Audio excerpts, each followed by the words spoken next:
नमस्कार दोस्तों, स्वागत है आप सभी का मेरे YouTube चैनल इंजीनियर मुकेश में।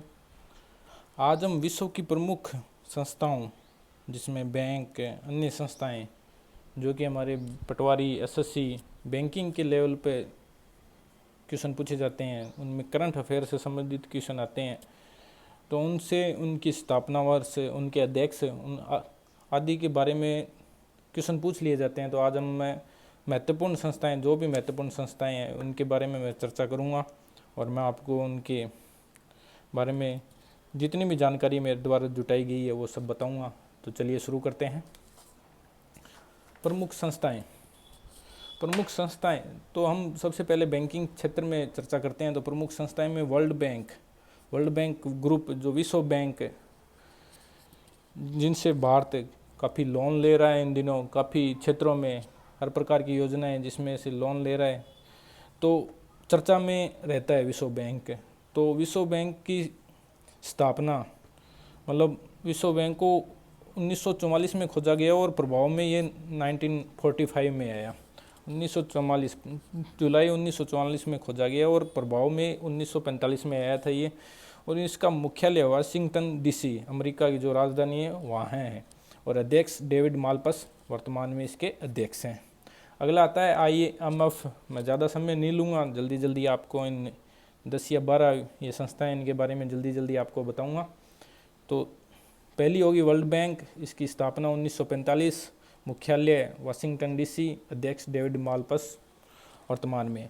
दूसरी है IMF, अंतर्राष्ट्रीय मुद्रा कोष, इंटरनेशनल मॉनेटरी फंड। इसकी स्थापना 27 दिसंबर 1945 को हुई। इसी का मुख्यालय वाशिंगटन डीसी, अमेरिका में है। और अध्यक्ष क्रिस्टलिना जॉर्जिया, वर्तमान अध्यक्ष क्रिस्टलिना जॉर्जिया, और इसके सदस्य देश 189 है, 189। अगली है WTO, वर्ल्ड ट्रेड ऑर्गेनाइजेशन, विश्व व्यापार संगठन। ये सभी देशों पर व्यापार नियंत्रण का कार्य करता है। WTO, वर्ल्ड ट्रेड ऑर्गेनाइजेशन, ये इसकी स्थापना 1 जनवरी 1945 को हुई। इसका मुख्यालय जिनेवा, स्विट्जरलैंड, और अध्यक्ष रॉबर्ट एजेवडो, और सदस्य देश 164। लगभग हम देखेंगे कि जो भी वैश्विक संस्थाएं हैं उसका या तो मुख्यालय जिनेवा या वाशिंगटन डीसी या न्यूयॉर्क यही मिलेगा। आप देख लेना आगे। यूनाइटेड नेशन, ये एक संघ है। इसकी स्थापना 24 अक्टूबर 1945 को हुई और इसी का मुख्यालय न्यूयॉर्क, US के अंदर है। और अध्यक्ष एंटोनिया गुटारेस, इसके अध्यक्ष है एंटोनिया गुटारेस। मैं अभी तक 4 संस्थाओं का जिक्र कर चुका हूँ। पहली है वर्ल्ड बैंक ग्रुप, जो 1945 में वाशिंगटन डीसी में इसका मुख्यालय है और अध्यक्ष डेविड मालपस। दूसरी है IMF, इसका इसी को भी 1945 में खोजा गया, मतलब स्थापना हुई। इसी का मुख्यालय वाशिंगटन डीसी, क्रिस्टलिना जॉर्जिया। इस दोनों में कंफ्यूज हो जाते हैं क्योंकि स्थापना दिवस दोनों है एक जैसा, मुख्यालय भी एक जगह, और परंतु अध्यक्ष अलग अलग है। इसमें डेविड मालपस है, इसमें क्रिस्टलिना जॉर्जिया। तीसरा है WTO, वर्ल्ड ट्रेड ऑर्गेनाइजेशन। इसकी स्थापना भी 1 जनवरी 1995 को, सॉरी मैंने पहले 1945 बोल दिया होगा, परंतु 1 जनवरी 1995 को इसकी स्थापना। जिनेवा में मुख्यालय, स्विट्जरलैंड, और सदस्य देश है 164। और यूनाइटेड नेशन की भी स्थापना 1945 में हुई थी। अगले पेज पे चलते हैं हम। अगले पेज पे WHO, जो कि वर्तमान में बहुत ज़्यादा चर्चित है कोविड-19 के कारण। इसकी स्थापना 7 अप्रैल 1948 को हुई थी और 7 अप्रैल को विश्व स्वास्थ्य दिवस के रूप में मनाया जाता है। इसका एक कार्यकारी बोर्ड है, जो मैंने पहले वीडियो में आपको बता दिया है। उसके कार्यकारी बोर्ड के अध्यक्ष हमारे हर्षवर्धन साहब, जो कि स्वास्थ्य मंत्री है, उनको बनाया गया है। वो 1 साल के लिए रहेंगे, उनके कार्यकारी बोर्ड के अध्यक्ष बनाएंगे। और इसका मुख्यालय जिनेवा, मैंने बोला स्विट्जरलैंड, मैंने बोला भी काफ़ी संस्थाओं का मुख्यालय या तो जिनेवा या अमेरिका में मिलेगा। तो इसका मुख्यालय जिनेवा। ये UN की इकाई है, जो हमने पढ़ा यूनाइटेड नेशन, उसकी इकाई है। इसके वर्तमान अध्यक्ष डॉक्टर टेड्रोस है। अगली आती है भारत की, Indian council for medical research, ICMR। इसकी स्थापना 1911 में दिल्ली के अंदर है। इसका मुख्यालय, हेडक्वार्टर है दिल्ली में। और फाउंडर गवर्नमेंट ऑफ इंडिया, अध्यक्ष वर्तमान में डॉक्टर श्रीराम भार्गव। क्योंकि ये मैं इसलिए बता रहा हूँ क्योंकि अभी कोविड-19 का दौर चल रहा है और ये मेडिकल रिसर्च यानी कि मेडिकल जो भी मेडिकल लाइन की जो भी संस्था है या मेडिकल लाइन के जो भी कर्मचारी है, जिस महत्वपूर्ण कर्मचारी है, वो अभी चर्चा में है और परीक्षा में उनका आना संभावित है। अगला आता है आरबीआई, हमारा रिजर्व बैंक ऑफ इंडिया, बैंकों का बैंक, सरकार का bank, reserve bank of India. इसकी स्थापना आरबीआई एक्ट 1934 के अधिनियम के तहत हुई। आरबीआई एक्ट 1934 के अधिनियम के तहत स्थापना 1 अप्रैल 1935 को हुई। हेडक्वार्टर मुंबई में है। वर्तमान में गवर्नर है शक्तिकांत दास और पहले गवर्नर थे एसओएन स्मिथ और भारतीय गवर्नर पहले थे सीडी देशमुख। आरबीआई जो कि बैंकों का बैंक है, हमारे सभी बैंकों को ये नियंत्रित करता है। इसके बारे में हमने पढ़ा। इसमें पहले मैंने 4, दूसरे में हमने WHO, ICMR, आरबीआई, 3 ये संस्थाएं। आगे चलते हैं हम अगले पेज पे। तीसरा एशियन डेवलपमेंट बैंक, जिससे सबसे ज़्यादा हमने इन दिनों में लोन लिए अलग अलग क्षेत्रों में। एशियन डेवलपमेंट बैंक ये जापान का बैंक है, क्योंकि जापान बोलते हैं एशियन डेवलपमेंट जापान का बैंक है और ये इसका हेडक्वार्टर मनीला फिलीपींस में है। इसके सदस्य संख्या 68 है और ये 19 दिसंबर 1966 को इसकी स्थापना हुई। ये इसके अध्यक्ष हैं मात्सुगु अस्कावा, जो कि जापान के हैं। मैंने बोला ये जापान का बैंक है तो ये जापान के अध्यक्ष होते हैं इनके, जो कि वर्तमान में मात्सुगु अस्कावा। इसके उपाध्यक्ष पद पर अशोक लवासा, जो कि हमारे निर्वाचन बोर्ड में थे शायद, उन्होंने वहाँ से इस्तीफा दिया और यहाँ पे आए हैं निर्वाचन बोर्ड, ये वहाँ से इस्तीफा दिए अशोक लवासा ने और ये यहाँ पे आए हैं, जो कि अभी उपाध्यक्ष पद पर कार्यरत है यहाँ पे। आगे चलते हैं हम। आगे एशियन इंफ्रास्ट्रक्चर इन्वेस्टमेंट बैंक। इसकी स्थापना 2016 में हुई। मुख्यालय बीजिंग। ये चाइना का बैंक है। जब एशियन डेवलपमेंट जापान का है, जापान ने बनाया, तो चाइना क्यों पीछे रहता है? तो ये चाइना का बैंक है, ये चीन का बैंक है। इसका मुख्यालय बीजिंग में। इसमें भारत का शेयर प्रतिशत 7.65 और चाइना का 26.63 और अध्यक्ष हैं इनके जिन लुकिन, ये भी चाइना के हैं। स्थापना हुई 2016 में। मुख्यालय बीजिंग में। अध्यक्ष हैं जिन लुकिन और भारत का शेयर है 7.65 और चाइना का है 26.63। बैंकिंग वाले इस पॉइंट को थोड़ा ध्यान से देखें।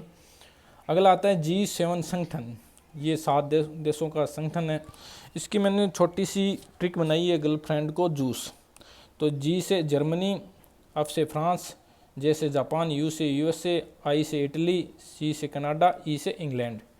ये G7 के 7 सदस्य देश है। अभी जब स्थापना हुई 1997 में तो G8 था, तब इनके साथ रसिया भी था, यानी कि रूस, जो 2014 के अंदर G8 से रूस बाहर हो गया और अब वर्तमान में इसको बोलते हैं G7 संगठन। भारत भी इसमें आने की पूरी कोशिश कर रहा है, देखते हैं क्या होता है। 2019 में सम्मेलन हुआ फ्रांस के अंदर, जो अभी पीछे 2019 में G7 देशों का फ्रांस के अंदर सम्मेलन हुआ। उसमें विशेष अतिथि के तौर पर हमारे प्रधानमंत्री श्रीमान नरेंद्र मोदी को बुलाया गया और इस G7 संगठन का मुख्य उद्देश्य है तकनीकी छेड़छाड़ रोकना। जो भी देश तकनीकी सेवाओं, जो भी किसी भी प्रकार की तकनीकी सेवाओं, जैसे चाइना ने बोला जा रहा है कि वायरस तकनीकी छेड़छाड़ के दौरान बनाए गए, ऐसी तकनीकी छेड़छाड़ को रोकने का प्रयास में ये कार्यरत रहता है G7।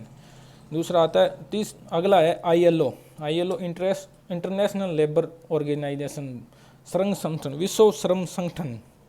इसकी स्थापना 1919 में हुई।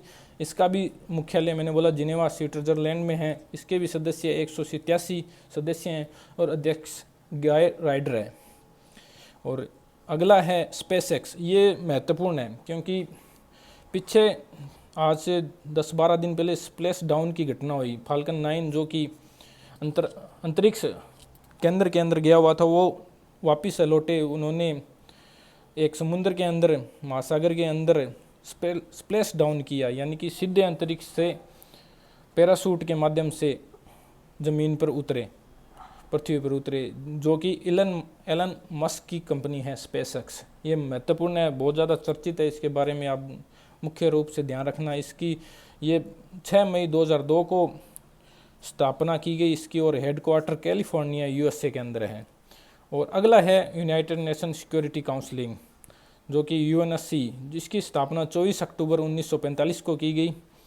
न्यूयॉर्क इसका हेडक्वार्टर है, न्यूयॉर्क के अंदर। और ये शांति व सुरक्षा, विश्व में शांति व सुरक्षा के लिए कार्य करती है।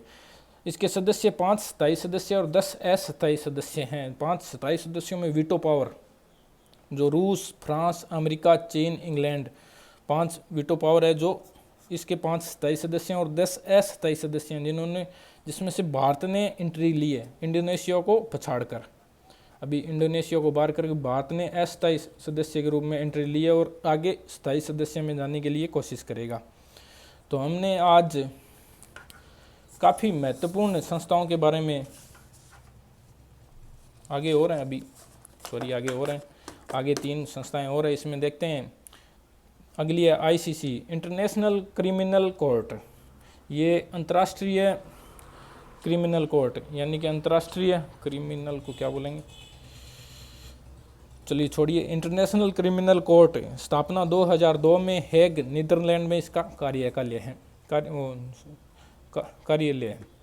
है। नीदरलैंड में इसका कार्यालय, हेग नीदरलैंड में इसका कार्यालय। ओपीई, ये पेट्रोलियम एक्सपोर्टिंग कंट्रीज का एक ग्रुप है जिसमें 14 सदस्य देश हैं। वो अभी पीछे आज से 1 या 2 महीने पहले इन्होंने घोषणा की कि हम 1 अरब यूनिट का तेल यूनिट का उत्पादन नहीं करेंगे, जिसके कारण तेल की दरों में वृद्धि होगी। तो ये Organization of Petroleum Exporting Countries, ये 14 सदस्य देश हैं इसमें, जो कि अरब कंट्रीज़ हैं। इसकी स्थापना 1960 में हुई। उसका मुख्यालय 1960 से 1965 जिनेवा का अंदर था, स्विट्जरलैंड में। और वर्तमान में 1965 से लेकर वर्तमान में इसका मुख्यालय ऑस्ट्रेलिया के अंदर है। 2019 में कतर बाहर हो गया इस संगठन से, जो कि पहले 15 सदस्य थे, तो कतर बाहर हो गया। और ये विश्व का 43% तेल का उत्पादन ये 14 देश करते हैं। तो देख लीजिए अरब कंट्रीज तेल के मामले में कितनी ज़्यादा आगे हैं। और वो अगर वो संगठन अपनी मर्जी से निर्णय करके तेल का उत्पादन कम करती है तो तेल के दरों में और ज़्यादा वृद्धि होगी। अगला है यूनेस्को, ये महत्वपूर्ण संगठन है क्योंकि अभी हमारी शिक्षा नीति में बदलाव हुए हैं। तो ये United Nation Educational Scientific and Culture Organization, शिक्षा नीति के में बदलाव हुए हैं। और इसके साथ भी एनसीईआरटी ने पीछे समझौते किए थे, वो मैं आपको डिटेल में कभी क्वेश्चन लाऊंगा तो मैं आपको बताऊंगा कि क्या समझौते हुए थे, क्या चर्चा थी। तो तब से ये चर्चा में United Nation Educational Scientific and Cultural Organization, इसकी स्थापना 1945-46 में पेरिस में मुख्यालय, और डायरेक्टर जनरल है ऑड्री एजुले। मैंने पिछले 4-5 महीने की करंट में से ये महत्वपूर्ण संस्थाएं, सारी महत्वपूर्ण संस्थाएं मैंने आज आपके सामने रखी हैं, जो भी चर्चा में आई इंटरनेशनल। और भारत की प्रमुख रूप से 2 संस्थाएं, आरबीआई और आईसीएमआर, जो कि हमारा स्वास्थ्य बोर्ड है, उनकी संस्थाएं, उनके बारे में मैंने चर्चा की है। ये महत्वपूर्ण रूप से इनकी अध्यक्ष और स्थापना वर्ष या मुख्यालय पूछा जाता है, तो आप इन्हें एक बार ज़रूर याद कीजिए। अगर आप बोलोगे तो मैं इसकी पीडीएफ, इनकी फ़ोटो खींच के इनकी पीडीएफ बना के, या आप स्क्रीनशॉट ले लेना वीडियो का, आपको आसानी से स्क्रीनशॉट ले लोगे आप इनकी वीडियो का, कोई दिक्कत नहीं आएगी पॉज करके। तो आप इन्हें याद कीजिए, कम से कम 1 या 2 क्वेश्चन इनसे हर बार आते हैं, जो कि इंटरनेशनल संस्थाएं होती हैं उनसे आप पीछे के पेपर उठा लेना, चाहे बैंकिंग हो चाहे एसएससी। तो कृपया वीडियो को ज़्यादा से ज़्यादा शेयर करें, लाइक करें, चैनल को सब्सक्राइब करें, और मुझे थोड़ा सपोर्ट करें कि मैं आगे आपके लिए अच्छे कंटेंट की वीडियो लाऊं, जो कि करंट से जुड़ी होगी, साइंस से जुड़ी होगी, सबसे जुड़ी होगी। Thank you.